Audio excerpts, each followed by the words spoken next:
میں میڈیسن نہیں کھاؤں گی۔ ایمل نے تیسری بار ڈی کف کا چمچہ اس کے منہ میں ڈالنے کی کوشش کی تھی جسے تیسری بار اس نے ہاتھ مار کر گرا دیا تھا۔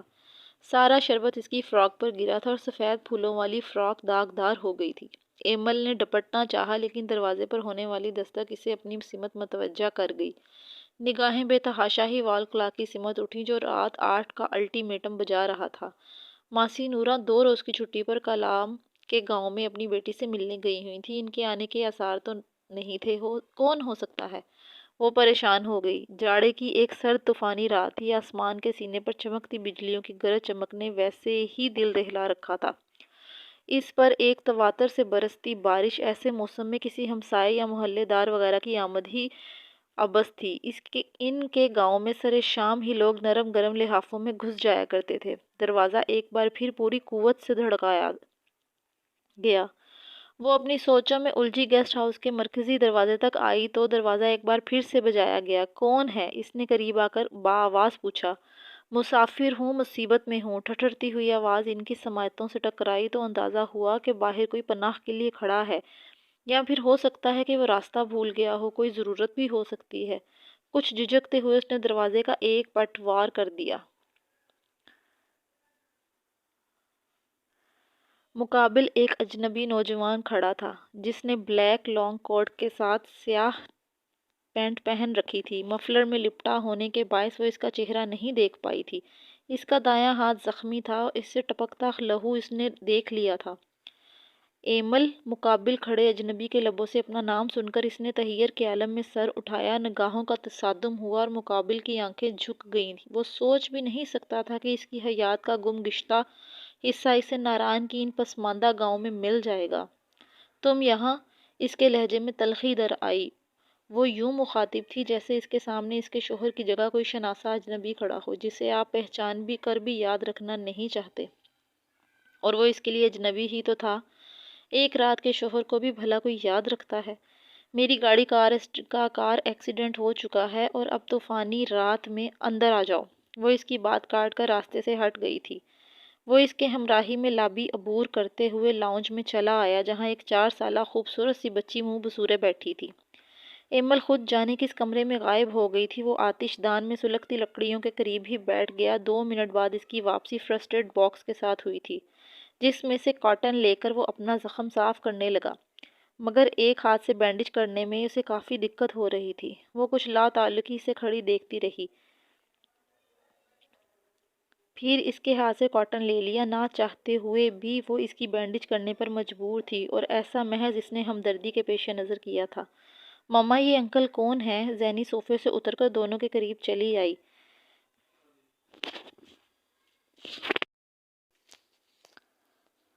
فرحان نے اپنے قریب جھکی ایمل کے چہرے سے نظریں ہٹا کر اس کی طرف دیکھا جو آنکھوں میں تجسس کے رنگ بھرے اسے ہی دیکھ رہی تھی۔ تمہارے پاپا ہیں، وہ بولی، اور فرحان کی آنکھوں میں الجھن آمیز تاثر امڑ آیا۔ کیوں؟ شک ہے کوئی؟ وہ اس کی آنکھوں کا تاثر دیکھ چکی تھی، سو طنز کرنے سے خود کو روک نہ پائی۔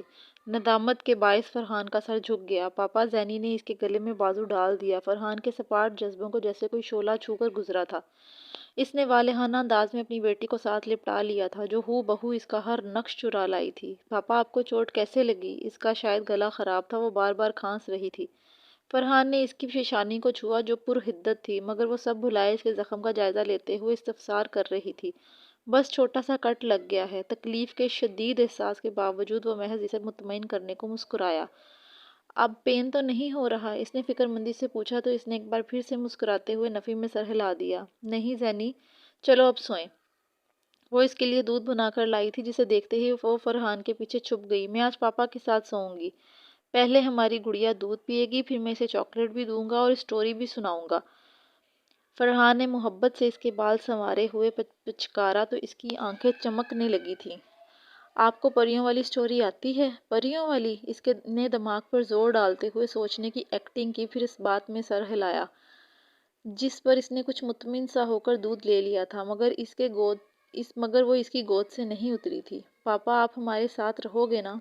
کچھ دیر خاموش رہنے کے بعد اس نے اپنے ننھے منھے ہاتھوں سے فرحان کا چہرہ چھو کر یقین دہانی چاہی تو فرحان نے اس کے دونوں ہاتھ ہاتھوں کو لبوں سے لگا لیا۔ کچن کی دہلیز پر کھڑی ایمل بھی رک کر اسے دیکھنے لگی تھی۔ ہاں، اب میں آپ کے ساتھ ہی رہوں گا، کہا اس نے زینی سے تھا، مگر نظریں ایمل پر جمی تھی، جس پر وہ اس نے عجیب سی نظروں سے گھورا تو فرحان کے لیے اس سے نظریں ملانا مشکل ہو گیا تھا۔ اس نے اپنی توجہ زینی کی جانب مبذول کر لی۔ پاپا، کل ہم دونوں گھومنے جائیں گے، میں آپ کو اپنی ساری فرینڈ سے ملواؤں گی، ہم وہاں آئس کریم کھائیں گے، جھولا جھولیں گے اور ڈول ہاؤس بھی۔ وہ کتنی باتونی تھی اور فرحان کو اس کی فرمائشیں اور باتیں سننے میں مزہ آ رہا تھا، جبکہ ایمل کا بس نہیں چل رہا تھا کیسے وہ زینی کے فراٹے بھرتی زبان کو روک دے، مگر لب بھینچے ہوئے وہ اپنے کاموں میں مگن رہی اور برتن دھوتے ہوئے پھر کچن صاف کیا، اور جب اپنا سب کام ختم کرنے کے بعد لاؤنج میں آئی تو وہ ابھی تک وہیں بیٹھا تھا۔ زینی اس کی گود میں سو چکی تھی۔ کھانا کھاؤ گے؟ نہیں۔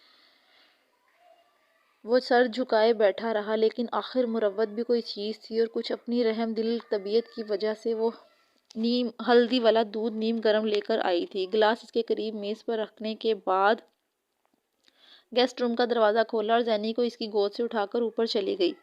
وہ وہیں بیٹھا اسے جاتے دیکھتا رہا۔ کبھی وہ سوچتا تھا کہ بس ایک بار وہ مل جائے، وہ اسے منا لے گا۔ اب جب کہ وہ اس کے سامنے تھی تو وہ اس سے نظریں نہیں ملا پا رہا تھا۔ یونیورسٹی کا وہ دن شاید اس کی زندگی کا منحوس ترین دن تھا۔ کیا رنگین نظارے ہیں، ہر سو رنگ برنگی حسین نازک دل نشین اڑتی بل کھاتی ہنستی گنگناتی تتلیاں ہی تتلیاں، اور دیدار شوق پر بھی کوئی پابندی نہیں۔ مجھے سنبھالو یارو، یہ میں کس نگر میں تشریف لا چکا ہوں۔ عادل کی آنکھیں پھٹنے کے قریب ہو چکی تھیں۔ گاؤں کے پرائمری اور مڈل کے شہری ڈگری کالج میں تعلیم حاصل کرنے والا وہ دیہاتی پہلی بار یونیورسٹی آیا تھا، اور اب آگے پیچھے ڈولتا عمیر اور فیضان کے اوپر گرنے کے قریب تھا جب خرم نے اس کا شانہ تھامتے ہوئے سیدھا کیا۔ زیادہ چہکو مت، یہ شبنم نہیں شعلہ ہیں، پاس جانے پر ایک جھاپڑ رسید کریں گی۔ عمیر نے فیضان کی بات کاٹ کر ٹکڑا لگایا اور سب ہاتھ پر ہاتھ مار کر ہنس پڑے۔ کیا بات کر رہے ہو؟ عادل کو گویا اعتبار نہیں آیا تھا۔ یہ اپنا خرم کالی سعادت سے فیض یاب ہو چکا ہے۔ اب کی بار فرحان نے خرم کا شانہ تھپکتے ہوئے بھانڈا پھوڑا اور خرم کا بس نہیں چل رہا تھا کہ وہ فرحان کی گردن دبوچ لے۔ ایک لڑکی سے پٹ کر آ گئے؟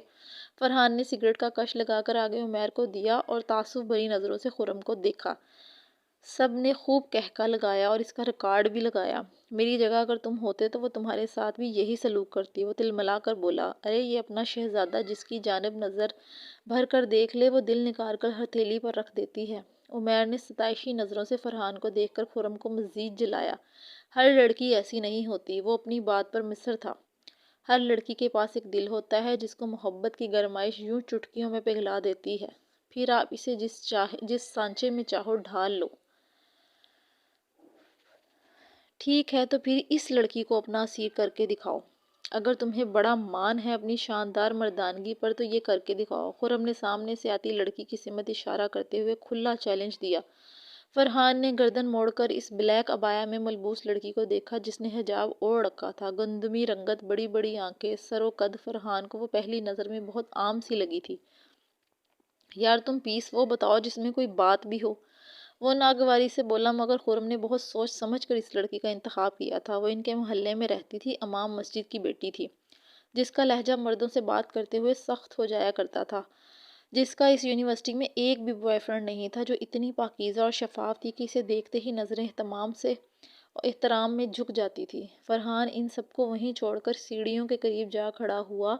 اسے وہاں سے گزر کر اوپر جانا تھا اور وہ آئی اور چلی بھی گئی اس پر ایک نگاہ ڈالے بغیر۔ انٹرسٹنگ، پہلی بار اسے اس لڑکی میں دلچسپی محسوس ہوئی تھی۔ یہ یقیناً کافی مشکل ٹارگٹ تھا۔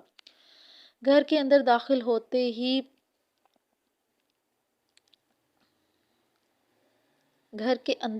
ہوتے ہی صحن میں بکھرے میلے کپڑوں کا ڈھیر اسے دکھائی دے گیا تھا۔ عبایا اتارنے کے بعد وہ اندر آئی تو ہیرا اور گوشی ایک ہی چارپائی پر بے سدھ پڑی سو رہی تھیں۔ کپڑے تبدیل کرنے کے بعد کچن کا جائزہ لیا۔ کٹوری میں گوبھی کا سالن رکھا ہوا تھا، لیکن ہاٹ پاٹ بالکل خالی تھا۔ 2 پھلکے بنا کر اس نے بابا جان کے کمرے میں جھانکا، جو نماز ظہر کے بعد اب معمول کے وظائف پڑھنے میں مشغول تھے۔ بابا کھانا کھا لیں۔ دسترخوان پر کھانا چننے کے بعد وہ خود بھی وہیں بیٹھ گئی تھی۔ ایمل کی آواز پر انہوں نے آنکھیں کھولیں اور شفقت سے مسکرائے۔ آتے ہی کاموں میں لگ جاتی ہو، کبھی آرام بھی کر لیا کرو۔ آپ تو جانتے ہیں مجھے دوپہر میں سونے کی عادت نہیں، پھر سردیوں کا دن بھی تو بہت چھوٹا سا ہوتا ہے، آرام کرنے کے لیے اتنی لمبی رات کافی ہے۔ اچھا، تو یونیورسٹی میں کیسا گزرا دن؟ کھانے کے دوران معمول کی باتیں ہوتی رہتی تھی۔ ٹھیک تھا، اس لیے آج ندا نہیں آئی اور ایک لڑکی ہے رخسار، اس نے مجھے سارا دن اچھی کمپنی دی۔ اور آپ کی طبیعت کیسی ہے اب؟ اب کچھ بہتر محسوس کر رہا ہوں۔ 2 دن سے شدید بخار کی ضد میں تھے۔ ایمل کو آج بھی ان کی طبیعت میں کچھ فرق نظر آ رہا تھا۔ وہ انہیں آرام کی ہدایت کرتی برتن اٹھا کر باہر نکل گئی۔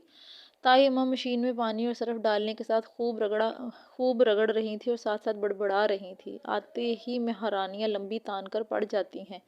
اتنا نہیں ہوتا کہ ماں کا ذرا ہاتھ ہی بٹا دیں۔ اس نے برتن کچن میں رکھے اور باہر آ کر مشترک رنگوں کے کپڑے الگ الگ کرنے لگی تاکہ رنگ ایک دوسرے میں مدھم نہ ہو جائیں۔